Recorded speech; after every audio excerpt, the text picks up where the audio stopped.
para nós é un momento de moitísima responsabilidade, de profunda honestidade e de moitísima ilusión.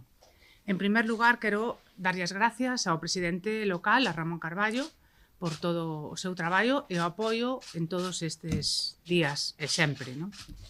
Quero darlle as gracias aos meus compañeiros de corporación. Non nos vou a citar un a un, pero gustaríame que ademais quedaran citados un a un, porque cada día me demostran o seu apoio, o seu traballo e o seu compromiso ca cidade.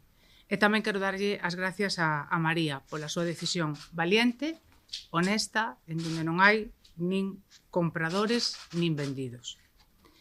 Agradezco a vosa existencia e, como sabedes, damos conta do que acaba de acontecer. Vimos de registrar as 13 firmas que acabamos e que conquiren a maioría absoluta, en donde os 12 compañeiros me elixen como candidata á alcaldía do Concello de Lugo, que se tramitará polos trámites que, como sabedes, están perfectamente regulados na lei absolutamente lexítima e absolutamente de validez indiscutible.